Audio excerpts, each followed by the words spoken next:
Hey guys, this is our backyard, which has been converted from grass to an edible food forest.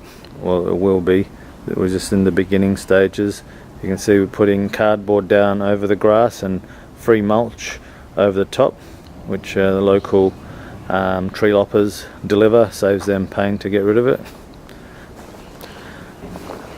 This is a Kensington mango.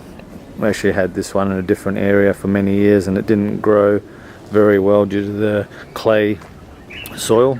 7 years, this is the height it got to, which is not very high.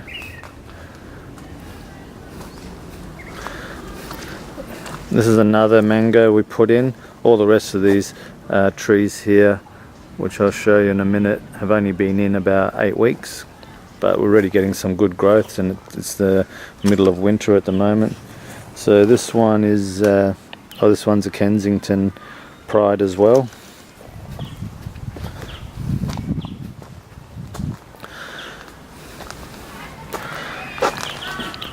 This one is a variety of almond. Has been eaten by some snails and slugs. So I've put this copper ring around the bottom, which apparently gives them a bit of electric shock, so deters them. Excuse the mess, these plastic bags I've been putting over the trees when we're expecting frost, because they're so young. Apparently the sap can freeze and kill the tree. This one's a peppercorn, so we'll be able to crush up and make our own fresh pepper.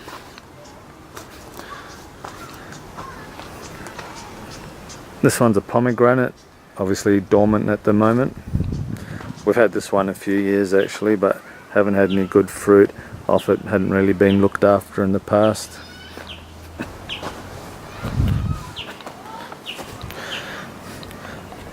This one is a avocado. This is the Hass variety, which is the one you see in most of the shops. This one here is a custard apple. We have two varieties of custard apple. This one's the African Pride, which apparently takes longer before it fruits, but gives you bigger fruit. They don't do too well in our climate, but yeah, we can get fruit off them. Here's the lemon. This one's doubled in size since we put it in 8 weeks ago. I'm using plenty of rock dust and plenty of mulch and all sorts of trace elements and whatnot, even though it's about the 2nd of August today, so it's last night was the coldest night we've had in probably a year. That's why I've been covering the plants to protect from frost. This one's another variety of avocado. Let's have a look at what this one is. This one's the Reed avocado.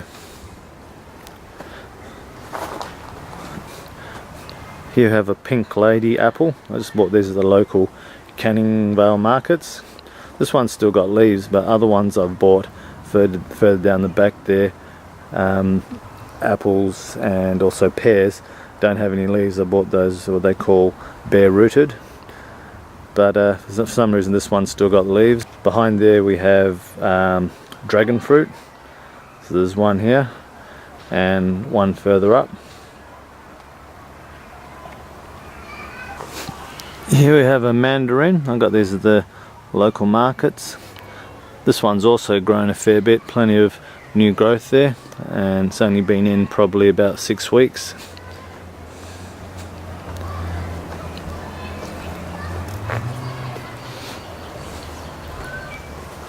This one's a Japanese seedless mandarin. They also got these ones at the local Canning Vale markets.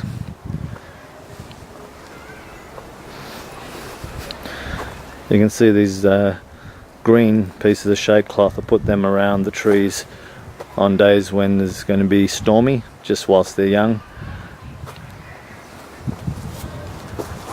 This is a papaya. We've got 2 papayas.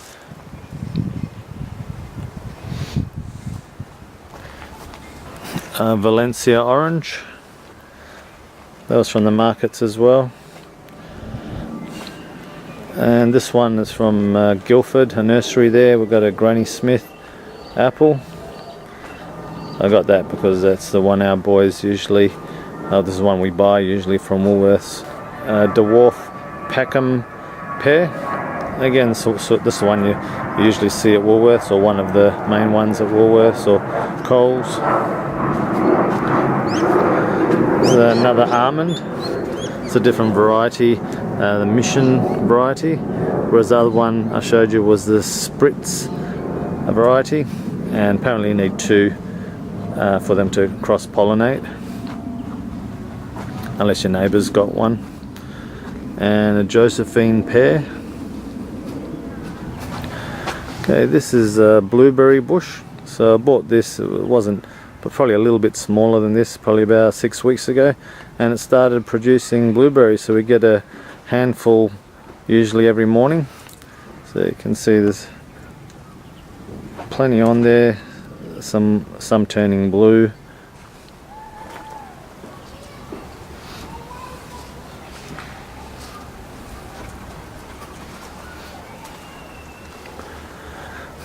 These banners we picked up free just to put along the fence because it's a see-through chain link fence.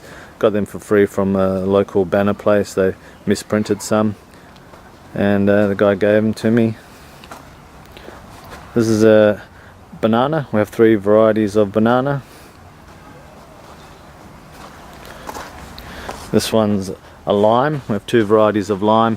Pretty sure this is the West Indian lime.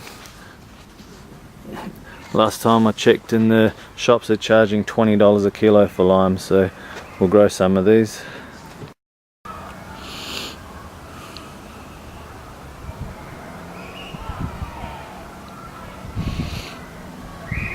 Yeah, all this mulch we get free. I purchased this mushroom compost. I've just thrown it on top. It takes a while before the mulch breaks down, maybe a year or 2 into good soil.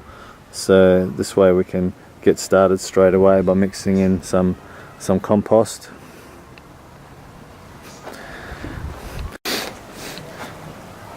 So because the ground here is clay, we've had to get these holes drilled for future plants to go into. This area is also road based. Apparently it was a trucking business some time ago. So we had to get through the road base and then the clay.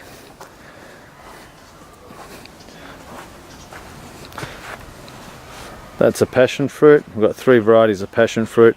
I'm going to put a big lattice. I'll probably just get some big sheets of Rio reinforcing mesh and let them climb up and cover the seed container. The kids and I planted some purple potatoes. The ones that purple or darker colour skin are higher in antioxidants and healthier, less starch, whereas the regular white ones actually, apparently from what I've researched and looked at, if you have a look at Dr. Axe, they're not as healthy as the darker skinned ones. Another variety of banana. This one's the Carnarvon banana, the ones that we purchased from up north of Western Australia. Of course they pick them when they're still green, so they haven't developed their full sugars, the full flavour, and I don't know what sort of chemicals and treatments they do on them. The blueberry, that one's just from Bunnings, dwarf blueberry, and some more purple potatoes going in here. Well, they've already gone in. You can see them, a few sprouting now.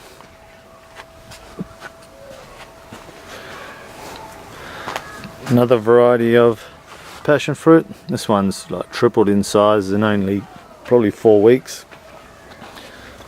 What's this one? Passion fruit Enduro Gold.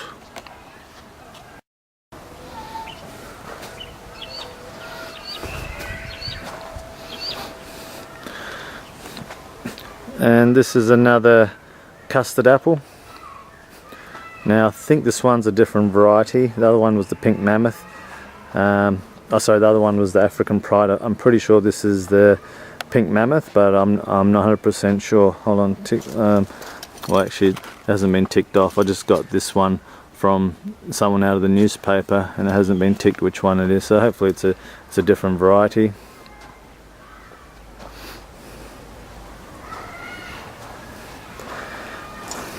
Here's another mango.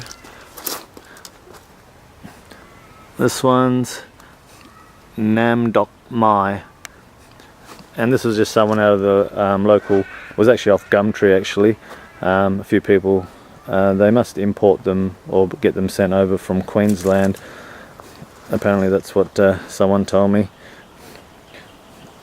I bought this banana plant off him as well, and that probably would have been 6 weeks ago, and this is literally tripled in size since I've purchased it.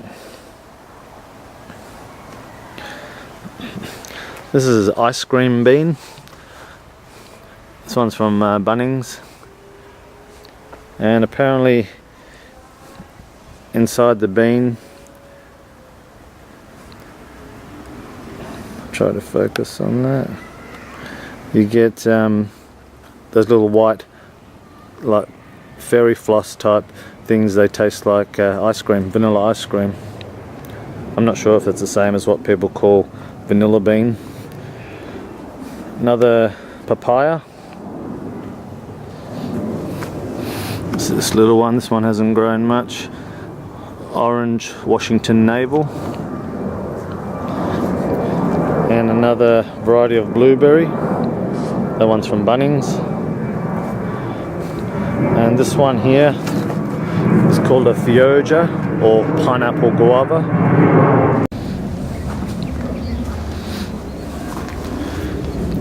Some more holes have been drilled, ready for some more plants. Okay, we have another little area through here.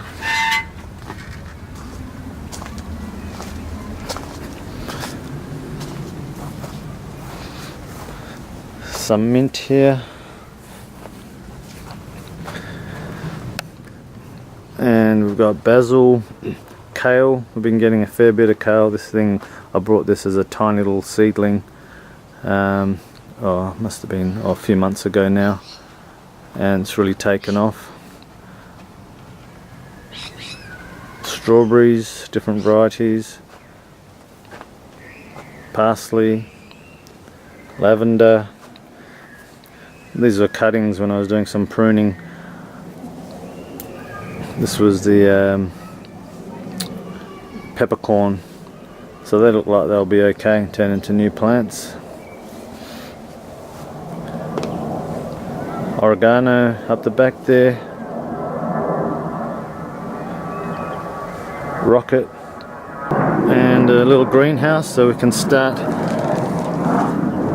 some seedlings and plants early, which probably wouldn't survive outside at the moment, but growing well in here. It's actually quite warm.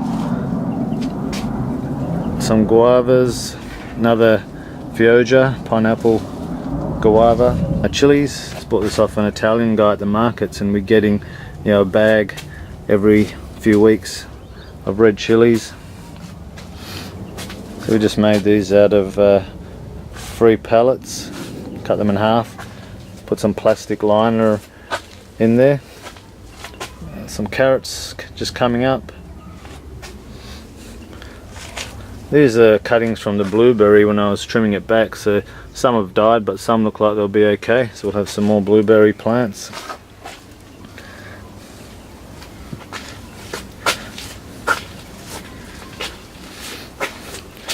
It's a Davidson plum I bought yesterday and repotted into a larger pot from Bunnings. Some more little,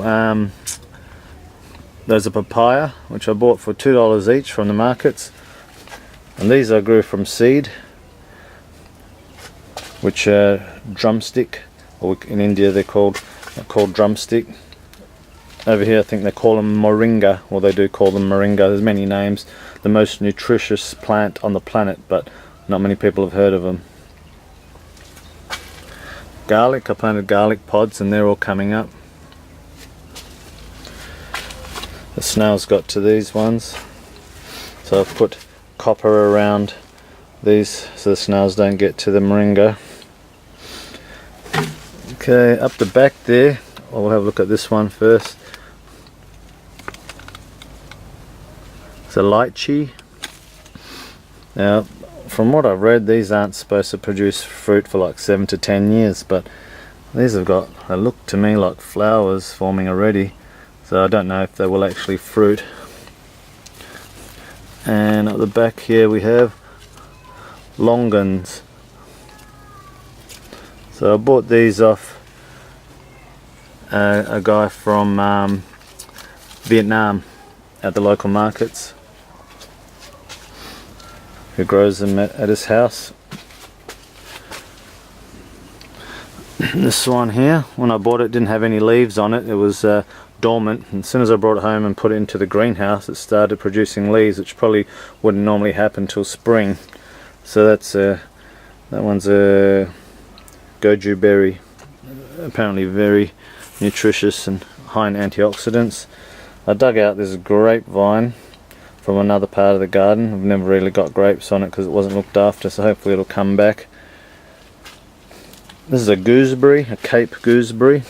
So it produces the gooseberries in these little pods. The gooseberries inside there. Okay, more chilies, and this one's tamarind. Curry leaf. My mum's gonna love this one. Put into the curries. Soursop, which I bought from the local markets, and apparently, and I've done some research on it, and people are claiming it helps with some types of cancers, even can cure cancer. So I researched that one. So I put some garlic pods in only a few days ago, and they're already coming up. So this one's a jackfruit. So some of these are tropical fruit, that's why I've got them in the greenhouse, otherwise I don't know, they might die or go totally dormant. But in here it's really warm, so they're still growing, and then as soon as spring hits, which is in about 4 weeks, I'll put them outside. There's so many types of fruit that a lot of people have never heard of. There's people with, I've had a look on YouTube, I'm learning through, you know, a lot of this through people on YouTube. There's so many different varieties. Some people are growing 250, 300 varieties of fruit, most of which I've never heard. The reason we decided to plant our own food forest, we're calling it, organic food forest, is I was doing some research on permaculture, which is about becoming more self-sufficient and not relying on corporations to provide our food, because the food is actually poisoned. So if you look at the fruit and veggies you're buying at the shop, they're covered in herbicides like Roundup. The plants absorb that because they spray the weeds, the plants absorb it, causes cancer, and then we eat that. And there's pesticides, and there's all sorts of other fungicides, genetic modification, and the list goes on. All the fertilisers they use are synthetic, and all these things cause disease, and there's plenty of research to support that. Also, you're getting all the fruit's generally picked way before it's ready, because it has to, you know, be packed and has to travel. So normally if you pick something when it's ripe, it's going to be sweetest and have the most nutrition, but then you have to eat it, you know, soon after it's picked, or it's going to go off. So most fruit you buy in the shops are picked way too early while it's still green. Sometimes they're artificially ripened with all sorts of chemicals. I've heard, you know, arsenic and cyanide. I don't know if they're still doing that, but they were doing that.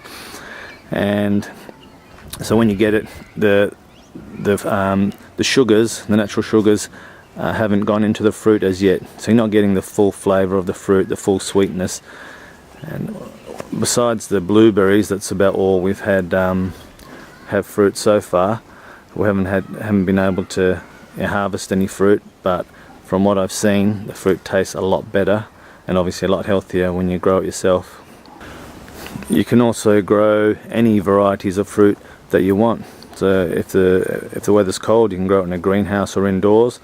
But in Perth, you know, most of the year it's fine for growing, except for some of the tropical fruit might struggle a bit. But instead of being limited to 10 types of fruit, such as from the grocery stores, there's some people who I've seen on YouTube are growing 250, 300 varieties of fruit, many which I've never seen and heard of before. You know, I've travelled through Europe, Thailand, India, China, Philippines, and you know, I have seen some weird and really nice tasting fruit, but most people in Australia have never seen or heard of some of these fruits. So we're in the middle of winter now. Last night was the coldest night, I think it got to about 3 degrees. It's a nice day, the sky's clear.